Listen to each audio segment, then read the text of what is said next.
Hello दोस्तों, आपका हमारे यूट्यूब चैनल एग्ज़ाम फोरम में बहुत बहुत स्वागत है। दोस्तों, आज के इस वीडियो में हम डिस्कस करेंगे 7 मई 2020 के करंट अफेयर के क्वेश्चंस। वीडियो को एकदम लास्ट तक देखिएगा और अगर आपको वीडियो पसंद आता है तो इसे लाइक करना, शेयर करना ना भूलें।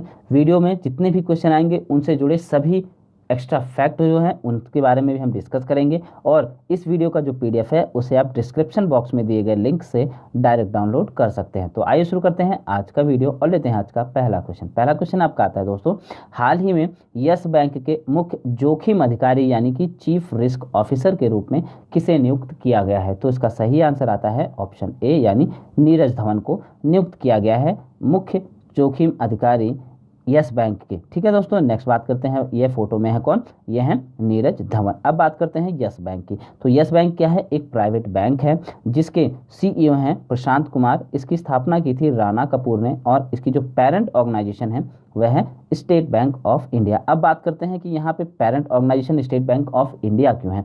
तो दोस्तों, जब कुछ दिन पहले यस बैंक जो है कर्जे के कारण डूब रही थी, काम नहीं कर पा रही थी, तो स्टेट बैंक ऑफ इंडिया ने इसके 48.2% जो शेयर थे उसे होल्ड पे रख लिया। ठीक है दोस्तों, होल्ड कर लिया। इस हिसाब से जो स्टेट बैंक ऑफ इंडिया हो गई इसकी पेरेंट ऑर्गेनाइजेशन हो गई। ठीक है, अब लेते हैं अगला क्वेश्चन। अगला क्वेश्चन आता है यानी क्वेश्चन नंबर 2 है, भारतीय रिजर्व बैंक ने किस कोऑपरेटिव बैंक लिमिटेड का लाइसेंस रद्द कर दिया है? तो इसका जो सही आंसर आता है वह है ऑप्शन बी यानी कि सीकेपी कोऑपरेटिव बैंक लिमिटेड का जो लाइसेंस है भारतीय रिजर्व बैंक ने रद्द कर दिया है। अब बात करते हैं क्यों रद्द किया गया है। तो दोस्तों, यह बैंक जो है न्यूनतम बैंक पूंजी और भंडार पूंजी पर्याप्तता और जो कमाई की जो संभावनाएं थी उनकी स्थिति को पूरा नहीं कर पा रहा था, साथ ही न्यूनतम नियामक पूंजी की जो आवश्यकता थी उसे भी ये पूरा नहीं कर पा रहा था। इसलिए आरबीआई ने जो है इसका लाइसेंस रद्द कर दिया। अब बात करते हैं सीकेपी कोऑपरेटिव बैंक लिमिटेड के मुख्यालय की। तो इसका मुख्यालय है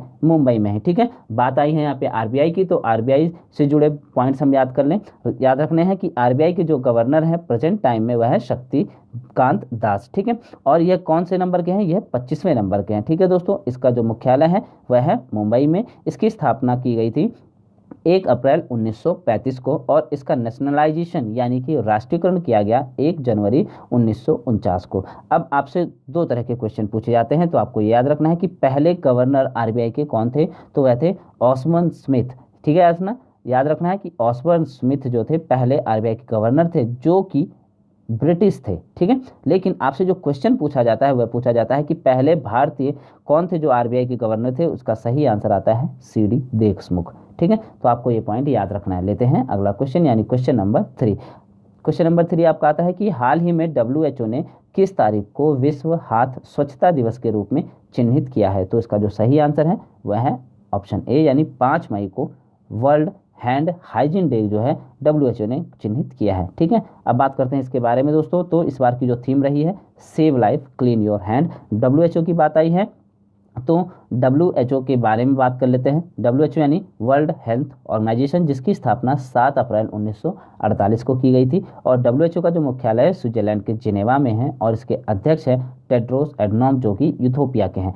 7 अप्रैल को हर साल विश्व स्वास्थ्य दिवस भी मनाया जाता है। ठीक है दोस्तों, इस बार जो 2020 की जो थीम रही है विश्व स्वास्थ्य दिवस की वह रही है सपोर्ट नर्सेस एंड मिडवाइफ। ठीक है, नेक्स्ट पॉइंट की बात करते हैं कि जो 5 मई है, ठीक है दोस्तों, 5 मई को विश्व अस्थमा दिवस भी मनाया जाता है। इस बार ये पॉइंट या इसलिए इम्पोर्टेंट है क्योंकि यह हर साल मई के पहले मंगलवार को मनाया जाता है और यह मई का पहला मंगलवार जो पड़ा है दोस्तों 5 मई को पड़ा है, तो इसलिए आपको याद रखना है। और 2020 का जो थीम रही है विश्व अस्थमा दिवस की वह है एनफ अस्थमा डेथ। ठीक है, अब बात कर लेते हैं कुछ इंपॉर्टेंट पॉइंट्स की। और तो 5 मई को ही जो है दोस्तों मिडवाइफ के लिए अंतर्राष्ट्रीय दिवस भी मनाया जाता है यानी इंटरनेशनल डे ऑफ मिडवाइफ। ठीक है, अब बात करें कुछ और पॉइंट्स की। तो विश्व स्वास्थ्य संगठन ने दोस्तों 2020 को वर्ष 2020 को जो है फ्लोरेंस नाइटिंगेल की 200वीं जयंती के उपलक्ष्य में इसे year of nurses and midwife के रूप में घोषित कर दिया है। ठीक है दोस्तों,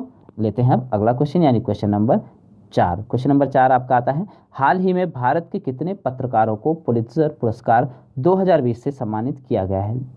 तो इसका सही आंसर आता है ऑप्शन ए यानी 3 भारतीय पत्रकारों को पुलित्जर पुरस्कार 2020 से सम्मानित किया गया है। अब कौन कौन से पुरस्कार हैं उनकी बात करें तो ये हैं दोस्तों दार यासिन फोटो में ये हैं, मुख्तार खान ये फोटो में मुख्तार खान है, और चन्नी आनंद, ठीक है दोस्तों ये हैं। अब इन्हें यह पुरस्कार किस क्षेत्र में मिला है तो इन्हें यह पुरस्कार फीचर फोटोग्राफी के क्षेत्र में मिला है, और उन्होंने इन लोगों ने क्या है लॉकडाउन कवरेज के लिए सम्मानित किया गया है इन्हें, ठीक है। नेक्स्ट पॉइंट की बात करें अगर तो पुलित्जर पुरस्कार किसके द्वारा दिया जाता है तो दोस्तों संयुक्त राज्य अमेरिका के पत्रकारों और संगठनों द्वारा प्राप्त किया जाने वाला ये सर्वोच्च सम्मान माना जाता है, ठीक है। लेते हैं अगला पॉइंट। अगला पॉइंट आता है दोस्तों, अब बात आई है पत्रकारों से रिलेटेड, तो यहाँ पे हम बात कर लेते हैं विश्व प्रेस स्वतंत्रता पुरस्कार की। तो वार्षिक यूनेस्को अथवा गिलर्मो कैनो विश्व प्रेस स्वतंत्रता दिवस दिया गया इस बार कोलंबियाई पत्रकार जिनेथ बेदोया लीमा को, ठीक है दोस्तों।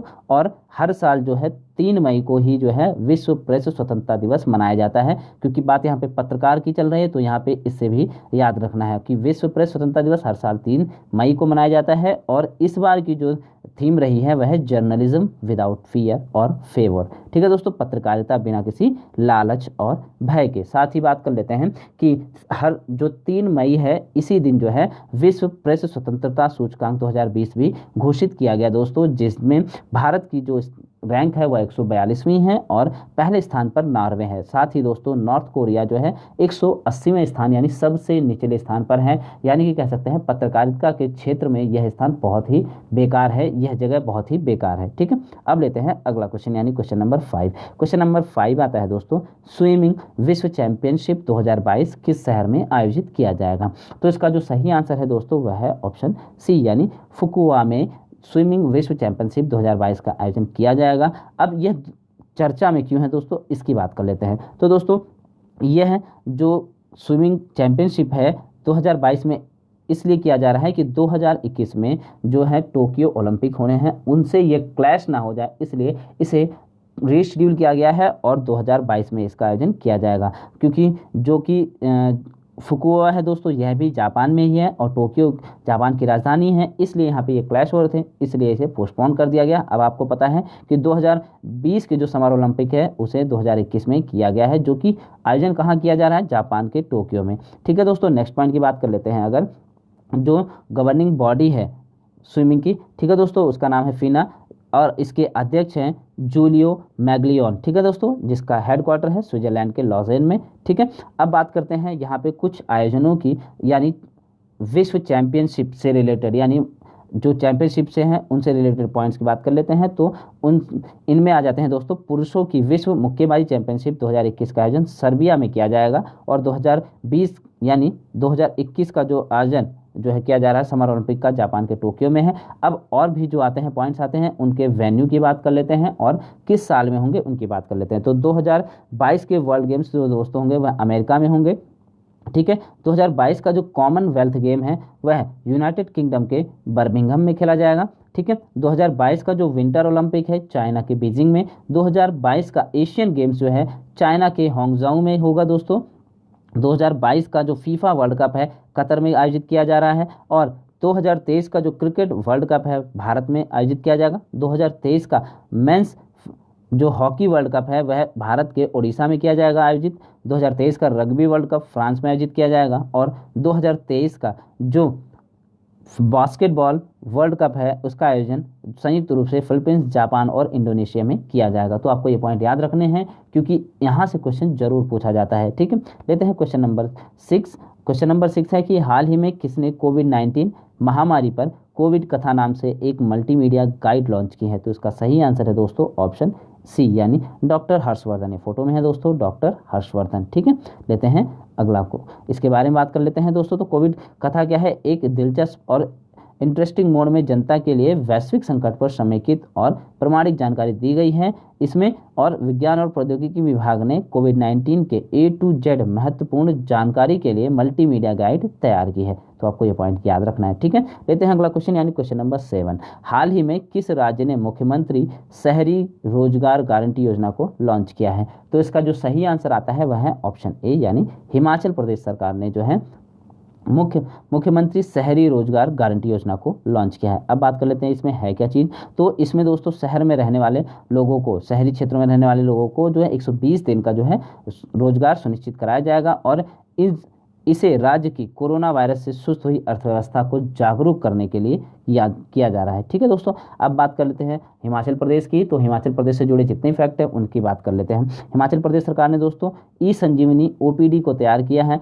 यानी शुरुआत की है। इसमें जो है कोविड-19 की महामारी के वजह से लोगों की जो स्वास्थ्य की सेवाओं की सुविधा है उसे सुनिश्चित की जा रही है और निःशुल्क ऑनलाइन चिकित्सा परामर्श भी उपलब्ध कराए जा रहे हैं। और भी इंपॉर्टेंट पॉइंट्स है हिमाचल प्रदेश से जुड़े दोस्तों, तो याद रखिएगा कि यहाँ पर एक्टिव केस फाइंडिंग कैंपेन भी हिमाचल प्रदेश ने शुरू किया है। हिमाचल प्रदेश के जो मुख्यमंत्री हैं जयराम ठाकुर हैं, राज्यपाल हैं यहाँ के बंडारू दत्तात्रेय, यहाँ की शिमला राजधानी है ग्रीष्मकालीन और दूसरी धर्मशाला जो राजधानी है शीतकालीन है। ठीक है दोस्तों, यहाँ पे जो नेशनल पार्क है उनकी अगर हम बात करें तो ग्रेट हिमालयन नेशनल पार्क है, Inderkilla national park, Kheerganga national park, Pin valley national park और सिंबलबारा नेशनल पार्क इंपॉर्टेंट है। ठीक है, यहाँ से आपको ये भी याद रखना है कि हिमाचल प्रदेश में जो सुरंग है रोहतांग सुरंग, उसका नाम बदलकर अटल सुरंग कर दिया गया है। साथ ही हिमाचल प्रदेश के जो प्रमुख दर्रे हैं उनकी बात करें तो अगर दर्रा किसे कहा जाता है दोस्तों, तो पहाड़ों और पर्वतों के बीच में जो नेचुरल जो रास्ता होता है उसे कहा जाता है दर्रा और इंग्लिश में कहा जाता है पास। तो हिमाचल प्रदेश के जो 3 प्रमुख दर्रे हैं उनमें है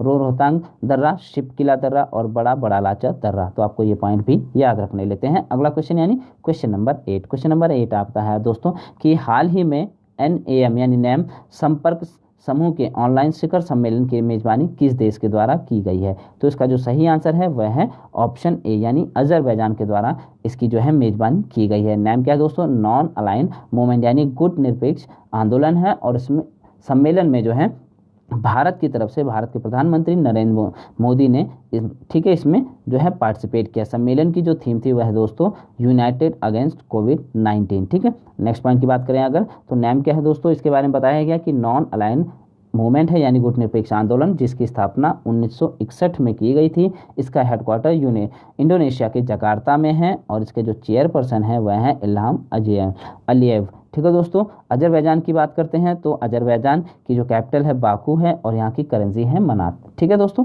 लेते हैं अब अगला क्वेश्चन यानी क्वेश्चन नंबर 9। क्वेश्चन नंबर 9 आता है कि हाल ही में टेनिस इंटीग्रिटी यूनिट ने टेनिस खिलाड़ी यूसुफ होमस को टेनिस से जीवन भर के लिए प्रतिबंधित कर दिया है, वह किस देश से संबंधित है। तो इसका सही आंसर है दोस्तों ऑप्शन ए, वे मिस्र देश से संबंधित है। ठीक है, अब बात करते हैं कि यह यूनिटी क्या है दोस्तों। तो ये फोटो में है दोस्तों, कौन फोटो में है आपके यूसुफ होमस। ठीक है दोस्तों, नेक्स्ट पॉइंट की बात करते हैं कि इन्हें क्यों प्रतिबंधित किया गया है। तो मैच फिक्सिंग और भ्रष्टाचार से जुड़े मामलों पर इन्हें दोषी पाया गया है, इस वजह से उन्हें जीवन भर टेनिस खेलने से प्रतिबंधित कर दिया गया है। टेनिस जो है इंटीग्रिटी यूनिट क्या है, यह एक टेनिस संघ है दोस्तों, कह सकते हैं अंतर्राष्ट्रीय स्तर पर, और इसका हेडक्वार्टर है यूनाइटेड स्टेट के लंदन में। ठीक है दोस्तों, यूनाइटेड किंगडम के लंदन में इसका हेडक्वार्टर है। अब बात करते हैं मिस्र की। तो दोस्तों मिस्र के जो प्रेसिडेंट हैं वह हैं अब्देल फतेह अल सीसी। ठीक है दोस्तों, क्या है, अब्देल फतेह अल सीसी, ये याद रखिएगा। साथ ही यहाँ की जो कैपिटल है कायरो है और यहाँ की करेंसी है इजिप्शियन पाउंड। अब बात करते हैं मिस्र के बारे में दोस्तों, कुछ पॉइंट याद रखिएगा। मिस्र को पिरामिडों का देश भी कहा जाता है और यह भी दूसरा नंबर की मिस्र को जो है, मिस्र में जो नदी बहती है, जो सबसे बड़ी नदी है कह सकते हैं, वह क्या है, नील नदी है। ठीक है दोस्तों, याद रखना है नील नदी। ठीक, लेते हैं अगला क्वेश्चन। उससे पहले आपको बता दें हम कि भारत की तरफ से जो हाल ही में पहली भारतीय कौन बनी थी फेड कप हार्ट अवार्ड के लिए नामांकित होने वाली सानिया मिर्जा, जो कि टेनिस खिलाड़ी हैं दोस्तों। ठीक है, अब कुछ और भारतीय टेनिस खिलाड़ियों की अगर हम बात कर लें तो यहाँ पे आते हैं महेश भूपति, लिएंडर पेस, रोहन बोपन्ना, प्रणेश गुणाश्वरम, युकी भांवरी, अंकिता रैना और कामरान कौर धांडी। ठीक है, तो याद रखना है आपको। क्वेश्चन नंबर 10 है 2020 के अंत तक कौन सा देश आर्कटिक जलवायु की निगरानी के लिए पहला आर्कटिका M उपग्रह लॉन्च करेगा। तो इसका सही आंसर है ऑप्शन बी यानी रूस जो है जो आर्कटिका M उपग्रह को लॉन्च करेगा। बात करते हैं इसके बारे में दोस्तों, तो यह उपग्रह एक रिमोट सेंसिंग और आपातकालीन संचार उपग्रह है जो मौसम के पूर्वानुमान यानी वेदर फोरकास्ट में सुधार करेगा और वैज्ञानिकों के आर्कटिक क्षेत्र में जलवायु परिवर्तन का बेहतर अध्ययन करने में सक्षम बनाएगा। बात करें अगर रूस की दोस्तों, तो रूस के राष्ट्रपति हैं व्लादिमीर पुतिन, राजधानी यहाँ की मॉस्को, मुद्रा है रूबल, और यहाँ की जो स्पेस एजेंसी उसका नाम है क्या, रॉसकॉमॉस, और रशियन जो पार्लियामेंट है उसका नाम है डूमा। एक पॉइंट और याद रखना है आपको कि जो रूस के जो राष्ट्रपति हैं इनका कार्यकाल होता है 6 साल का, भारत के राष्ट्रपति हैं इनका कार्यकाल कितना होता है दोस्तों, 5 साल का, अमेरिका के राष्ट्रपति हैं उनका कार्यकाल होता है 4 साल का। अब बात आती है चाइना की, तो चाइना के जो राष्ट्रपति हैं उनका कार्यकाल कितना होता है, इसका आपको कमेंट बॉक्स में कमेंट करके बताना है। ठीक है दोस्तों, तो यह था आज का वीडियो। आपके लिए जो क्वेश्चन है वह है कि हाल ही में किस बैंक ने हैशटैग हम हार नहीं मानेंगे गीत जारी किया है। तो आपको ये आंसर जो है कमेंट बॉक्स में कमेंट करके बताना है। और अगर आपको वीडियो पसंद आया है तो इसे लाइक करना, शेयर करना ना भूलें। साथ ही चैनल को सब्सक्राइब नहीं किया है तो चैनल को जरूर सब्सक्राइब करें और बेल आइकन को जरूर दबाएं, जिससे आने वाले वीडियोज़ के नोटिफिकेशन भी आपको टाइम टू टाइम मिलते रहें। और देरी के लिए या कह सकते हैं कि जो आपका छूटा है उसके लिए माफ़ी चाहते हैं। दोबारा से ऐसा नहीं होगा, ये हमारी तरफ से कोशिश रहेगी। ठीक है दोस्तों, थैंक्स फॉर वॉचिंग। आपका दिन शुभ हो।